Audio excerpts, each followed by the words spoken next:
Call of Duty is one of the most popular video games in the entire world, with over 500 million sales worldwide across all of its games. While Call of Duty is primarily known for its multiplayer component, there's another game mode in COD that has grown in popularity over the years. What debuted in 2008, the Zombies game mode in Call of Duty has evolved into one of the most complex, unique, and dedicated game modes out there. If you're new to Zombies, or are just a casual player of it, you may not know that there is actually quite a good story and narrative to Zombies. And that's what I'm going to be going over. I will be playing through every single map that makes an appearance in the completed storyline, which is called the Aether story. And in order to do that, I have to start with the very first map, Nacht Der Untoten. Will I be able to keep up with this OG map, or will the nostalgia prove to be too much? Watch to the end to find out. Let's get it. Oh, baby. This is it. We are here on Nacht Der Untoten, which is the very first map that was released for Zombies at the end of the 2008 game Call of Duty World at War. It was always a really cool little Easter egg. I wouldn't necessarily go as far as to call it an Easter egg, but when it came out at the time, this game was meant to just be a simple, at least I don't think they had plans to turn it into anything more. When it came out, it was just meant to be a cute little, you know, survive against the zombies for as long as you can kind of thing. Again, I don't know if they had the intentions or the vision of taking it to the stage that it's at today, which if you know that it's a big stage. We'll just call it that. We're going to be playing through the entire Aether storyline. Now, what that means, like, what does that really mean to start off? They have created a storyline and a narrative to Zombies, and the reason why I'm choosing the Aether story is because I think that the Aether story is the best. It's completed, or, you know, like, mostly completed. I followed the storyline since I first played this game, and I've just been really into it. The community is insanely awesome for a lot of reasons, but what makes this game so unique is that it does have a storyline. And I think it's got really good writing as well. Aside from some of the weird, retroactive storytelling that they try to do, you know, that gets a little weird. I'm gonna be explaining each map as we approach it in the game. I'm gonna be talking about only Nacht, and then we're gonna move on to the next map, and I'll be only explaining the things about and the story elements about that map as we hit it. So if you know, you know, right? If you've played this game and you're familiar with the storyline, then forgive me for not including purposely almost like too much detailed facts about the thing. People don't necessarily need to know or care like what date a wonder weapon was created, because that doesn't impact the storyline. It's just a cool little tidbit. So we're just going to be doing the fundamentals and the highlights. You know, if you're new to Zombies, basically think of this as like an introduction to Zombies for the layman. Did that door just open? Can you shoot that? It's not going to be too detailed, but it is going to cover the important facts and pieces of the storyline. Don't shun me, don't destroy me. So anyways, why don't we just go ahead and dive into it. This map that we're on is called Nacht Der Untoten, which is it's a German phrase. And this map, when it first came out, again in 2008, it started out as a simple zombie survivor, you know, horror, like how long can you last against the endless hordes of enemies? And so there's not actually much story to this map. We're going to use this map as a means to introduce, you know, where the zombies came from, where we are at in the Zombies universe when this map came up and took place. Like every good story, we have to start from the beginning, and that is literal in this case. Brother, I thought I was gonna go down there. I just want to give like a couple disclaimers in addition to what I've been saying. The writers of the game actually, in their efforts to kind of make the story work and be cohesive, we're gonna be actually transversing space, time, dimensions, and realities. That's why it might get a little bit confusing, which is why, again, this is almost like a layman's introduction to Zombies. So bear with me on that. I'll try to make it as simple as possible when we get to the really convoluted parts of Zombies, of the story. Oh boy.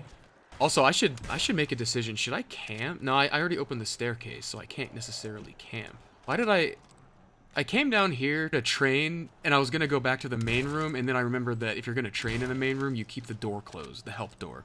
Ugh, whatever. Like any good story, we have to start in the beginning. Oh, thought that zombie didn't die. We need to get some kind of background context if we're gonna be completing the cycle, and if you don't know what that means, then you'll know as we go on through this series. Bear with me, this might sound kind of funny at first with what I'm about to say, but it is important, trust me.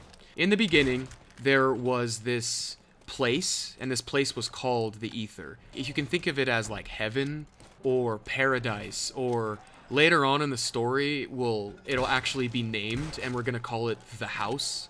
The inhabitants of the house are these beings called keepers, right? They're the keepers of the house. One day, they decided to create this device that would allow them to make their realm, the Aether, aka the house, into a physical manifestation. So the device that they created, it's called the summoning key. And so the physical manifestation of their heaven or the house is called Agartha. So one day, a group of keepers, like with anything good, oh my ears. So one day these keepers, a group of keepers, decided to take the summoning key and basically abuse it. They were power hungry. Oh boy. Oh boy. By the way, if I go down, we're not ending. I'm just going to restart, and that's going to be super awkward. I'm terrible at World at War because I was always scared to play this game because, I mean, look at these guys. So the group of keepers that were going to abuse the summoning key, basically the bad guys, if you will, they were led by a man, or I guess a keeper that will be known as the Shadow Man. That's the Shadow Man is the leader of the bad keepers. We will actually meet the Shadow Man later on in this journey, so stick around for that. That's pretty cool. Basically, an all-out war broke out between the good keepers and the bad keepers, and the bad keepers lost, and they got banished to a place called the Dark Aether, which is basically like hell, right? It's evil. So you have the Aether, which is good, the Dark Aether, which is bad. Good aim. So the bad keepers who were banished to the Dark Aether, they became known as Apothicans. That's the new evil name for evil guys. No, this is an evil guy. So good guys are called keepers, bad guys are called Apothicans. Good guys live in the Aether, and bad guys live in the Dark Aether. So sometime after that, the Apothicans wanted to escape the Dark Aether, and they actually found out later on that Earth is a gateway, and so they found out that this was their one opportunity to, escape the Dark Aether and escape hell, basically. The way that they planned to go about as using Earth as a gateway was to send these meteors to Earth, and these meteors contain a special element called element 115. Now, it's a very important thing to keep in mind. Oh my goodness, I might be dead here.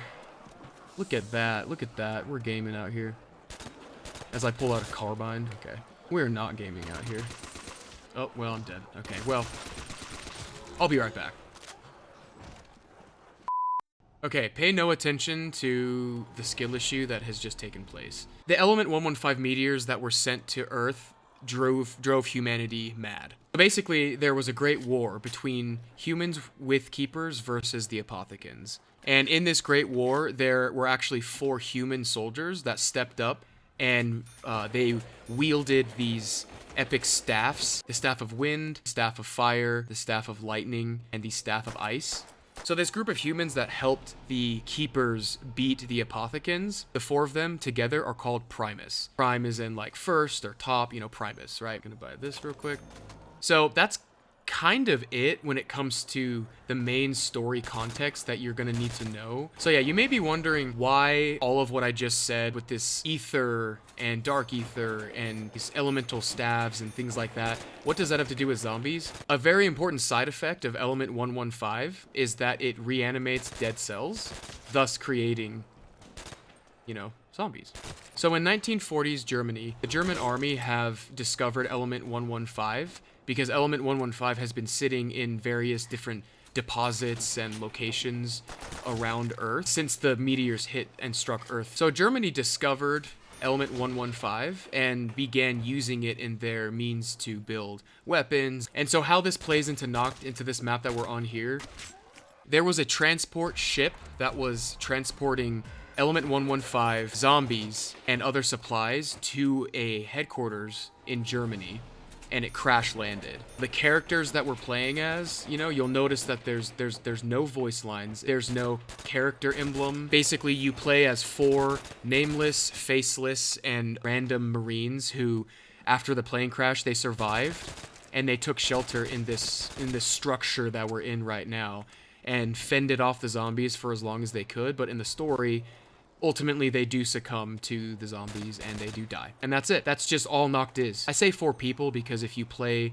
max of 4 players, like back in the day, and you would be playing as 4 people, thus 4 soldiers. So yeah, that's it. That's the storyline for Nacht. That's how we got to Nacht Der Untoten. Normally, there would not be that much seemingly, like, it sounds almost irrelevant context and backstory. That's not going to be the case for any other maps. They had to retroactively write the story and include this map, which they already made in the game. So just to do a quick summary for you, because again, I don't want it to come off as like irrelevant or pointless, so just as a quick little recap. The 4 heroes in an ancient war, their group is called Primus, and Primus used 4 staffs of fire, wind, lightning, and ice to help the Keepers, who are the good guys, defeat the Apothecans, who are the bad guys on Earth. Element 115 was used and sent to Earth in the... Please! Please! I was not about to restart when I'm giving my recap. That is just rude. Element 115 sat in meteor deposits and has just been on the planet Earth since the Great War in ancient times. This map takes place in 1940, and the Germans were using Element 115 because they had discovered... The Germans discovered Element 115 and were using it in their plans to make weapons and use the zombies for their purposes. And a transport ship carrying Element 115 and zombies crashed. In the story, the 4 survivors took refuge in this building here. In the story, they fought for as long as they could, but ultimately died, which is why there's no voice lines, no character names, or just nameless and faceless. Oh, and then one more little fun fact as well. The mystery box, which is where I got that sawed-off shotgun from last game. These things called perk machines, which give you basically buffs. All those different kinds of things are actually powered by Element 115. So while Element 115 does reanimate dead cells and create zombies, it's also a very powerful power source. So that's it. I'm not gonna keep going for much longer. I'm not gonna go for a high round because, I mean, you saw how that went last time. So we'll finish out this wave here. Oh my god, I'm not even gonna finish out the wave. Okay, well, oh, I thought I was done now. I thought I was going to have to do a really awkward outro. For the next map, we're going to have basic character introductions. We're going to have a little bit more story elements, but there's going to be all relevant information to the map itself, not talking about historical context. We're going to take this guy out, and I will see you guys in the next one. Thanks for watching.